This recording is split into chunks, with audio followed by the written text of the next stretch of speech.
Hello बच्चों, सलाम नमस्ते। आओ केमिस्ट्री पढ़ते हैं हंसते हंसते। हाँ, हल्की सी खांसी आई यार तो होता रहता है। हंसते हंसते पढ़ेंगे केमिस्ट्री। तो कल तक हमने पूरा किया था ट्रू सॉल्यूशंस। उनके बहुत सारे करेक्टरिस्टिक थी, एक बार फिर से देख लेते हैं। उनका साइज क्या था, इक्वल और smaller than 1 nanometre, that is less than 10 to the power minus 7 centimetre. अब इससे बड़ा साइज जो हो जाएगा तब हमारा ये कहलाएगा colloid. The word colloid is derived from Greek which means gum like. Gum नहीं, गमलाइड। गम तो गम ही होता है, आशिकी का गम वगैरह वगैरह। तो ये क्या, गोंद जैसा चिपकाने वाला, पेस्ट करने वाला गम स्टिक होती है ना, वैसे। तो शुरुआती दौर में उन्हें लगा जो चीज़ गाढ़ी चीज़ें होती हैं उन्हें कोलाइड कहा गया। आप लोग बायोलॉजी में भी पढ़ रहे होंगे, टिश्यू वाले चैप्टर में, सेल वाले में।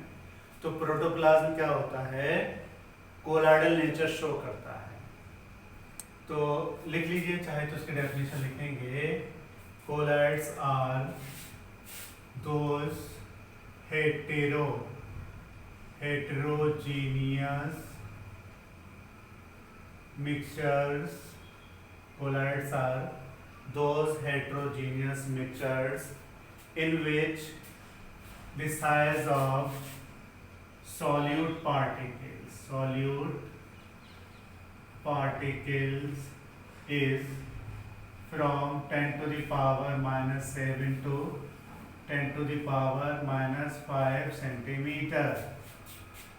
Colloids are those heterogeneous mixtures in which the size of solute particle is in between 10 to the power minus 7 से लेकर 10 to the power minus 5 centimetre, right.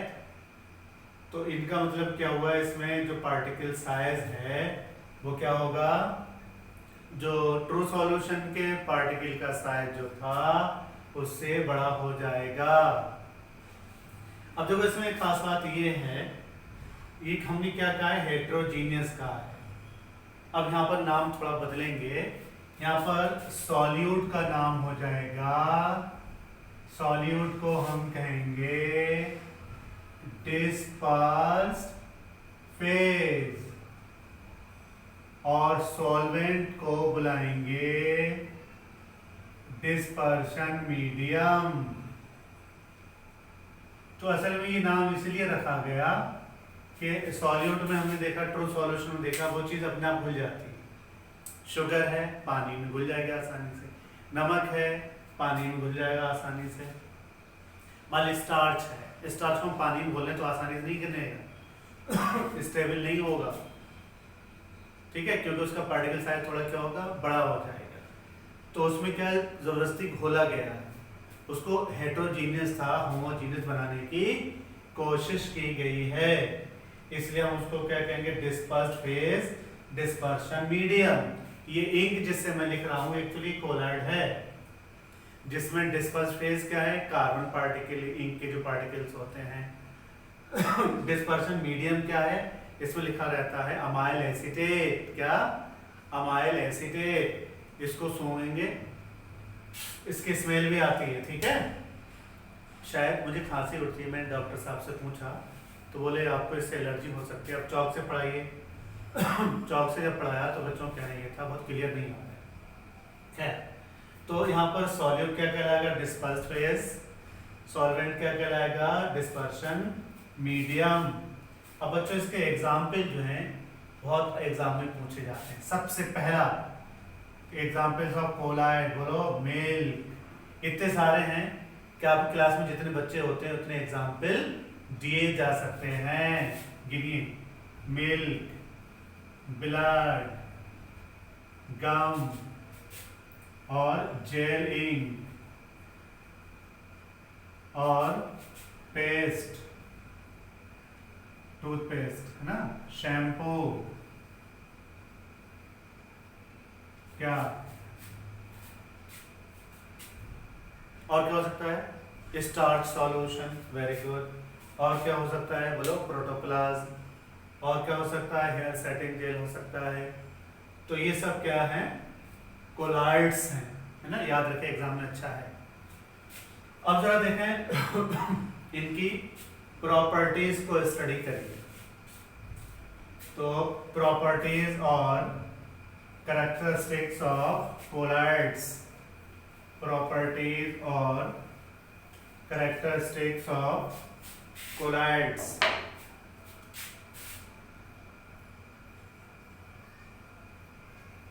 सबसे पहला क्या होता है, ये देखने में तो होमोजीनियस लगते हैं लेकिन होते कैसे हैं, हेट्रोजीनियस।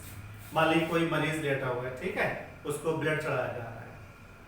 अब ब्लड जो ट्यूब के थ्रू जा रहा है, क्या हम आप पहचान पाएंगे ये WBC आ रहा है, RBC आ रहा है, प्लेटलेट्स आ रहा है, तो दिखते तो नहीं है, लेकिन जब माइक्रोस्कोप से देखेंगे तो ये नजर आ जाएंगे।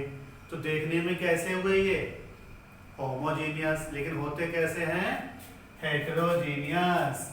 तो पहला पॉइंट क्या हो गया, these are heterogeneous but appear to be homogeneous।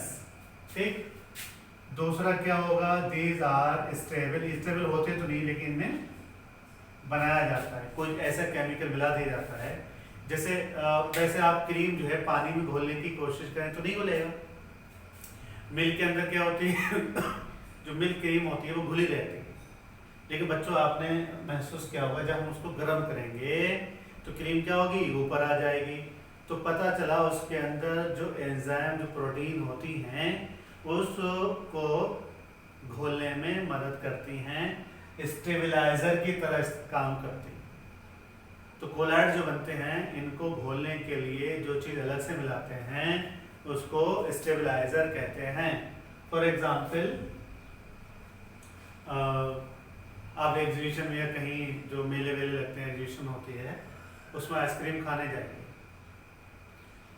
30 रुपए में इतनी सारी बड़ी जो है आपको कोन भर के देते हैं। कभी आपने गौर किया कि क्रीम जब इतनी महंगी है तो इतनी सारी क्यों दे रहा है? तो हम कहते हैं इमल्सिफाइड फैट होती है। एक केमिकल ऐसा आता है, तेल को पानी में घोलें तो वो घुल जाता है, गाढ़ा हो जाता है, तो इसलिए इमल्सिफाइड आइसक्रीम होती है, वो रियल आइसक्रीम नहीं होती है।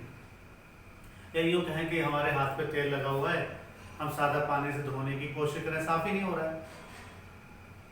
आपने साबुन लगा लिया तो थोड़ा सा हो गया, लेकिन जैसे ही आपने जो है डिटर्जेंट केक लगा ली, साफ कर दी, तो देखो हाथ में क्या, आजकल हमारे भी हाथ धो धो के कैसे वो सफ़ेद हो गए हैं। तो वो क्या होता है, इस लेयर को इमल्सिफाई करके घोल के निकाल देता है। ठीक है, these are stable and uniform. तीसरा है फिल्टरेबिलिटी। दीज मे और may not pass through filter paper। may और may not pass through filter paper। ये जो कोलाइड की एक शक्ल है मेरे हाथ में, इसे हम क्या कहते हैं, सॉल। अभी बताएंगे सॉल क्या होते हैं। तो इसमें ये क्या होता है, फिल्टर पेपर से ये मेरे पास बहुत हल्के कलर का पेपर है, ठीक है। तो देखो ये जब मैंने लिखा तो इसे हल्का सा क्या होगा, देखो ये आ गया, कैमरे में से अगर दिख रहा हो ये आ गया, तो ये क्या हो गया, ये सॉल है ना। अगर ये हम इसके ऊपर खून लगाएं तो खून क्या होगा, पार नहीं होगा। देखिए आ गई, देखिए क्या होगी, आ गई। तो पता ये चला, बल्कि एक छोटा सा फेनोमेना यहाँ कर दूं। हाइजीनिक अनहाइजीनिक अलग बात है। मैंने देखा कि गांव में लोग खेल रहे होते हैं, खेत में काम कर रहे होते हैं, तो कहीं कटवट लग गए तो फर्स्ट एड लेने के लिए कई किलोमीटर जाना है।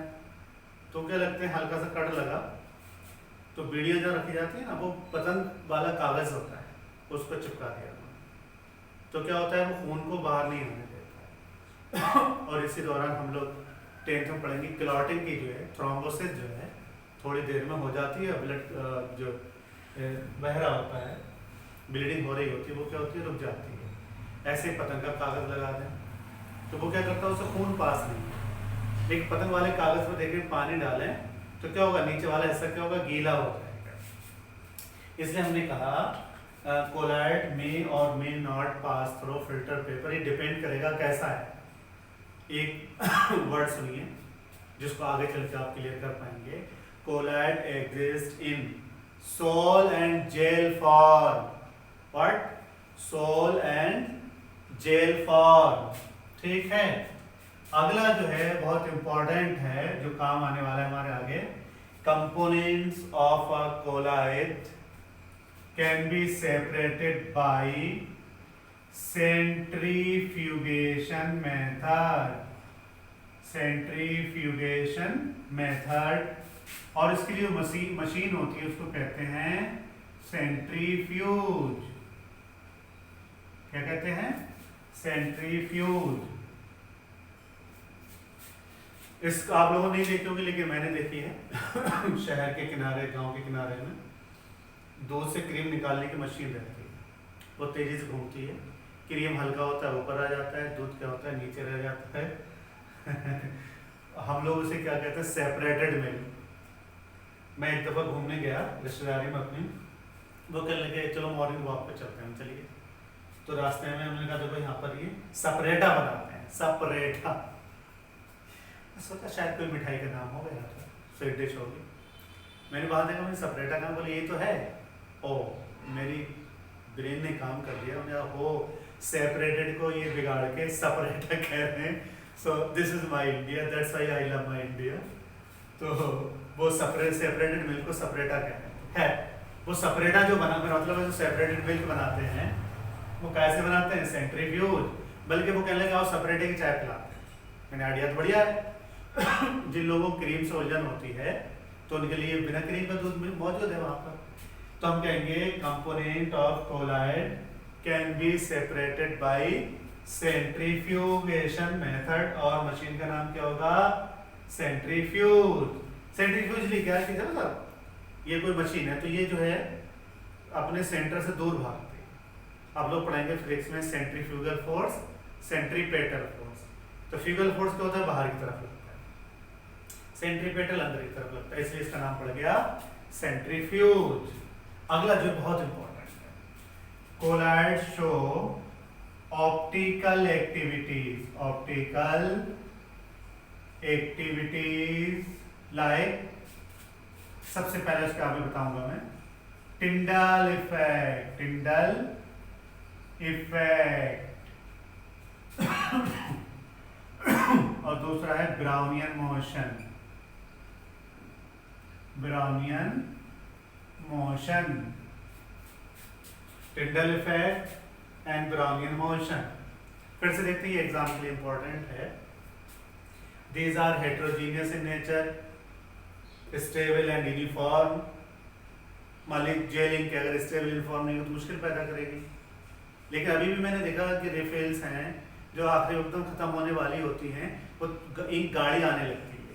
तो उसका लॉजिक क्या होता होगा? कमेंट करके बताइएगा। मे और may not pass through filter paper.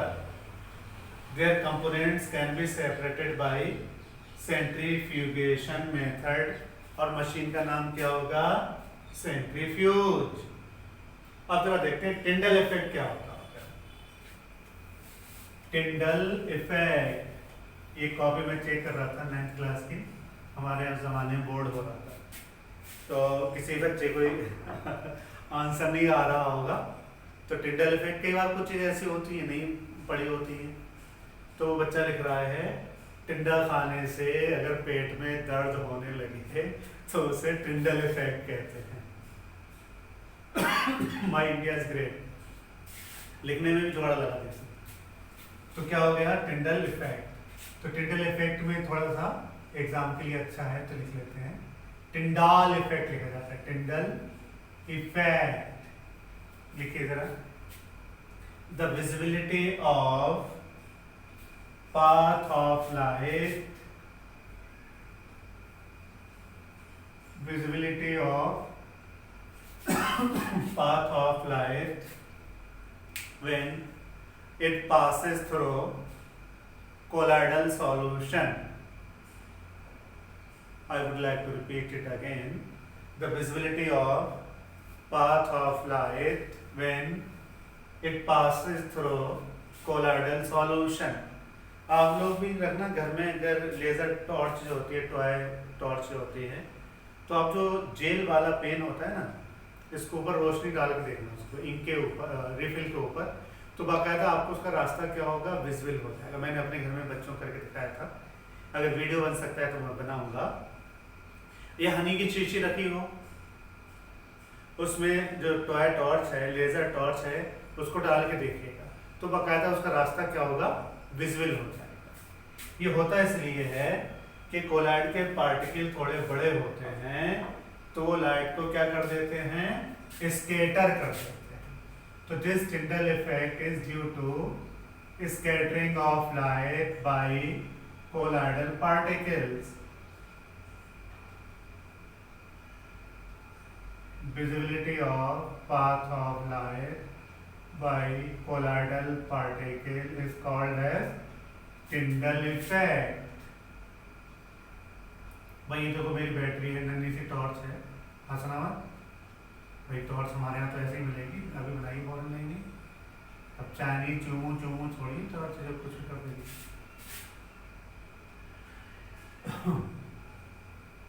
आप लोग हंस रहे होंगे कि सर कैसी बातें कर रहे हैं पढ़ाते पढ़ाते, लेकिन मेरे पास डिमांड आई थी कि आप क्लास में पढ़ाते हैं, प्लीज़ वैसा ही पढ़ाइए, थोड़ी मस्ती कराइए। तो मस्ती नाम का एलिमेंट अपन डालेगा, आपको हंसा हंसा के, गुदगुदा के, क्योंकि हमारा शुरू में हमें ये कहता सलाम नमस्ते आओ केमिस्ट्री पढ़ें हंसते हंसते, और रोने में क्या रखा है यार। हर घड़ी बदल रही है रूप जिंदगी, हर पल यहाँ जी भर के जियो, कल हो ना हो, कल का क्या सोचना आज करना है। तो ये देखो रोशनी जो पास हो रही है, ये कोलाइडल सॉल्यूशन कुछ भी ले सकते हैं, सॉफ्ट सॉल्यूशन ले सकते हैं, स्टार्च सॉल्यूशन ले सकते हैं। तो उसमें जब लाइट पास होगी तो इसका रास्ता क्या होगा, विजिबल हो जाएगा। This is called as Tyndall effect. अब इसका रीजन क्या है, this visibility of path of light is due to the fact the particles of dispersed phase, colloid में क्या होगा, dispersed phase, particles of dispersed phase scatter the light, therefore the path becomes visible। अब क्या है, दूसरा इसमें है Brownian motion. ये दोनों टर्म इंपॉर्टेंट हैं और एग्जाम में खूब आते हैं।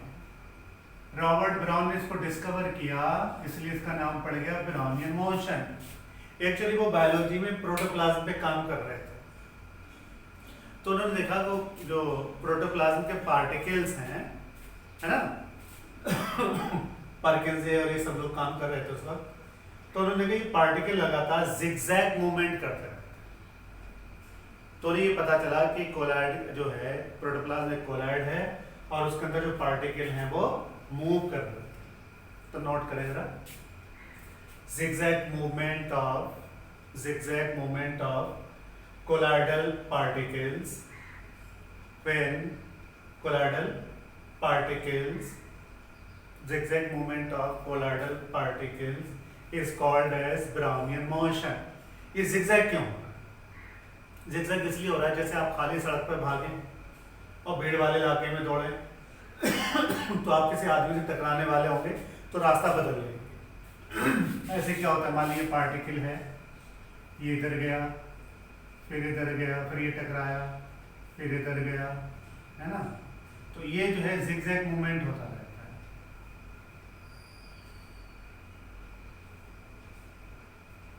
Zigzag movement of colloidal particle. अच्छा, होता क्यों है कि कोलाइडल पार्टिकल जब आपस में कोलाइड होने वाले होते हैं तो अपना रास्ता क्या होता है, बदल लेते हैं। जैसे कोई दौड़ता है, भाई साहब तो इधर गया, दौड़ रहा है भीड़ में, इधर गया, फिर इधर गया, रास्ता क्या होगा, बदल लेगा। हाईवे पे आप बाइक चलाएंगे, क्या चलाएंगे, स्ट्रेट चलाएंगे, लेकिन भीड़ भाड़ वाले इलाके में जिगजैग, है ना। ऐसे हम देखिए दिखाई कहाँ देगा, ये दोनों हमें बहुत आसानी से और नजर आ जाएंगे। किसी बंद कमरे में बहुत दिनों से सफाई न की गई हो और किसी होल से सनलाइट आ रही हो तो उसका रास्ता विजिबल हो जाएगा। मैंने अपने स्कूल में बच्चों को बना के दिखाया था, क्योंकि कोहरे से लाइट आ रही तो बाकायदा उसका रास्ता दिखाई दे रहा था। या कोहरा हो, फॉग हो, तो जो लाइट होती है हमारी हेडलाइट गाड़ी की, स्कूटर की, तो उसका रास्ता क्या होता है, विजिबल होता है। तो वो तो टिंडल इफेक्ट हो गया। तो वो छोटे से होल से जो लाइट आ रही है तो 10 पार्टिकल तैरते हुए नजर आ रहे हैं, इधर चल रहे हैं इधर चल रहे हैं। पर लेकिन फूंक मार दो तो रास्ता क्या होता है, तेजी से बदलने लगते हैं वो। तो कोलाइड की प्रॉपर्टी कौन सी हुई, ऑप्टिकल प्रॉपर्टी, लाइट से जुड़ी हुई है, इसलिए इसका नाम हो गया ऑप्टिकल प्रॉपर्टी। तो टिंडल इफेक्ट हो गया, ब्राउनियन मोशन हो गया। एक बार फिर से अपने मौजूदा स्टूडेंट और सीनियर स्टूडेंट से बेहतरीन कोऑपरेशन मिल रहा है। इत्तेफाक है कि सब्सक्राइबर ही बढ़ रहे हैं। आप लोग जैसे मशवरे दे रहे हैं प्लीज़ देते रहिएगा। मुझे नाम याद नहीं रहते, बहुत सारे बच्चों के वो आए हैं, लेकिन आपका भाई देखो थैंक यू कहना तो बनता है कि आप लोग आज के दौर में लोग पबजी और ये सब खेलते रहते हैं, लेकिन आप वीडियो पे ध्यान देके पढ़ाई में मन लगा रहे हैं। और मैं आपके पेरेंट्स को भी यकीन दिलाना चाहता हूँ कि आप लोग मशवरा देंगे तो हम और अच्छा करने वाले हैं। धीरे धीरे हम अपना इंफ्रास्ट्रक्चर बढ़ा लेंगे, क्योंकि मुझे नॉलेज ही नहीं थी। मैं लोगों से पूछ कर अपना काम इसमें करता रहूँगा और उम्मीद है कि आपके बच्चे कामयाब होंगे तो हमारी कामयाबी होगी। Thank you very much.